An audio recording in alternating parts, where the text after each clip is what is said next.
Hello, I'm Brandon Moore, and as some of you may know, I'm heavily involved in the franchise reform debate due to my experience with a particular franchisor. Now, recently, there's been a huge debate about the SBA loans that get awarded to franchises that wind up being scams, such as Burger Rim, and what roles and responsibilities the Small Business Administration has towards the borrowers when it becomes apparent they're not going to be able to recoup their full value. And what I mean by this is the owner of Burger Rim, he fled the country. There's no more franchise, but there's still tons of outstanding franchise loans. Okay, so for those of you that don't know me in franchising, I'm actually a programmer. I specialize in being able to analyze large sets of data, and the SBA puts out this massive spreadsheet of 600,000 plus loans they've originated in the past 12 years. So today we're going to be talking about a list that I've made off of that. So just to keep things simple, we're only going to be looking at two numbers. The first is the total guaranteed amount. That's the amount that the Small Business Administration has guaranteed to the bank, saying if all these loans default, we're going to pay all of this money back. And it goes anywhere from 50 to 85% depending on the loan structure. And then there's a total amount charged off, which means that the loan has defaulted and the bank has likely gotten a refund from the federal government. So let's say that a fictional franchise had 10 million worth of guaranteed loans and they had 500,000 worth of charge-offs. That would give them a charge-off, rate of 5% for the purpose of this report. So I've made a chart showing any franchise with more than 10 defaulted loans and more than 10% charge-off rates, meaning the example I had, they would have defaulted on 1 million worth of loans out of 10 million instead of the 500,000. And believe it or not, there's only 13 franchises that make this list. So stick around when I'm done too, because we're going to be hearing from number one about why all these loans failed. So here's the list of that metric I was talking about, where you take the total amount the taxpayers have paid back and you divide it by the total amount the taxpayers could pay back, and you're left with this number. So there's only 13 franchisors with 10% or more of this number and have had 10 or more charged off loans. And I did that just to kind of keep out the lower volume franchisors. So let's start with Papa John's Pizza, 10%, 1.9 million. I'm fine with that. I'm surprised it's that high, but whatever. Dickey's Barbecue Pit, $7 million.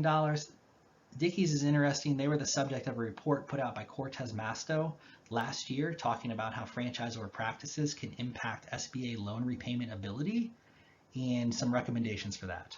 So I think that 7 million is part of that conversation there.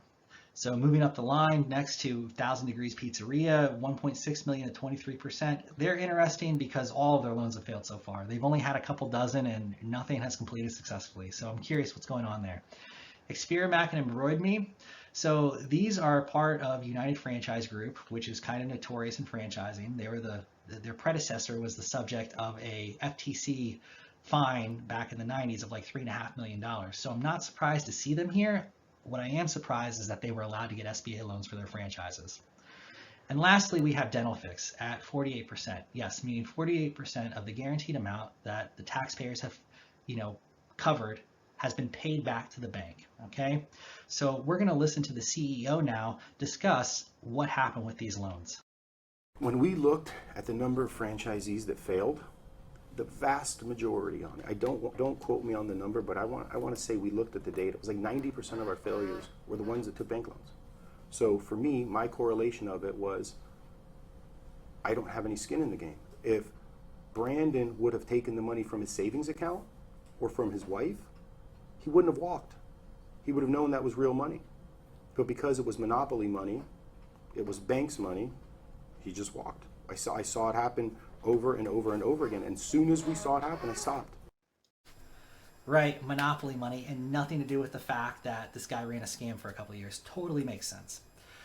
So anyways, there's a discussion going on at the political level right now about what the Small Business Administration should do when events like this occur, because clearly United States taxpayers should not be paying for these sorts of frauds through the SBA 7A loan program.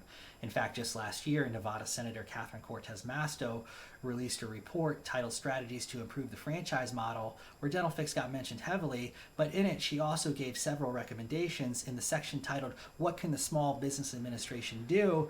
She says the last recommendation is, I'm going to read it here, take legal action against franchise corporations that provide inaccurate financial data to a franchisee, and where appropriate, hold the franchisor liable for the balance of any loan made if the franchisor did not follow the law, which in the case of Dental Fix is exactly what happened, as evidenced by the Washington State regulatory order that states basically that.